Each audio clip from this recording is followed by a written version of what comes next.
முருகா வெற்றிவேல் முருகா வேலுண்டு வினையில்லை மயிலுண்டு பயமில்லை. என் அன்பு தங்கமே, வேலை, காசு, சொத்து இவைகளை வைத்து மற்றவர்களை ஒரு நாளும் எடை போடாதே. என் பிள்ளையை நேர்கோட்டில் வாழ வைப்பதுதான் என்னுடைய கடமை. பிறரின் நிலையை கண்டு நீ நகைக்காதே. நிலைமை என்பது ஒவ்வொரு மனிதரும் வாழும் நிலையை பொறுத்தே அமையும். அதனால் வார்த்தைகளை பேசும் பொழுது ஒவ்வொரு வார்த்தையையும் யோசித்து பேசும். உன்னை கோபப்படுத்தும் சூழ்நிலை வந்தாலும் அமைதியாக இரும். கோபத்தில் பொறுமையையும் நிதானத்தையும் இழந்து விடாதே. அமைதியாக செல்வது என்பது தோற்பது என்று கருதாதே. தோற்பது முக்கியம் இல்லை தங்கமே. இறுதியில் யார் நிறைவு அடைகிறார்கள் என்பதுதான் முக்கியம். அந்த ஒரு நிமிடம் என்னுடைய நாமத்தை உச்சரி. என்னை உன் நினைவில் கொண்டு வா.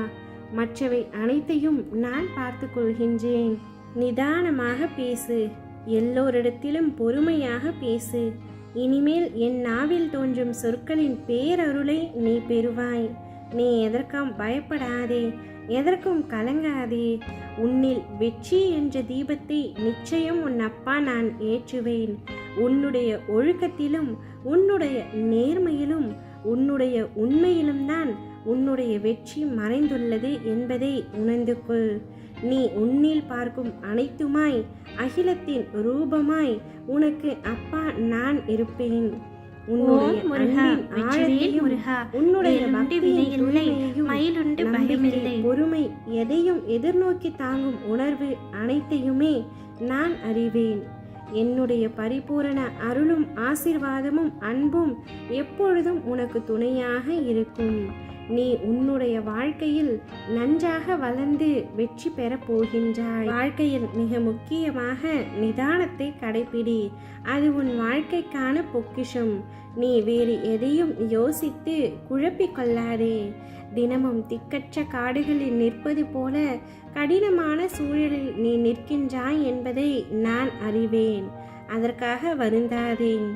இருண்ட இடத்திற்கு குறுகிய நேரத்திற்குள் எப்படி சூரிய வெளிச்சம் வருமோ அதுபோல உனக்கும் உன் வாழ்க்கையில் பிரமிக்கும் அளவிற்கு மிகப்பெரிய வெளிச்சம் வரப்போகின்றது. அன்பாக இரு. அன்பு ஒருபொழுதும் அழியாது. மலர் போல மறந்து கொண்டே தான் இருக்கும். அதுபோல நானும் உன்னை விடாமல் கண்காணித்து கொண்டேதான் இருப்பேன். எனதன்பு குழந்தையே, உனது தேவைகள் அனைத்தையுமே விரைவில் பூர்த்தி செய்து தருவேன். தைரியமாக இரு. உன்னுடைய அம்மாவாக அப்பாவாக என்றும் நான் இருப்பேன். சறுக்களில் இருந்து நீ மீண்டு சாதிக்கப் போகின்றாய். உன்னை இழந்தவர்களும் கதவை சாத்தி கொண்டு போனவர்களும் உன்னை பார்த்து பிரமிக்கப் போகின்றார்கள்.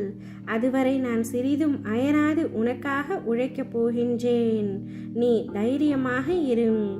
ஓம் முருகா.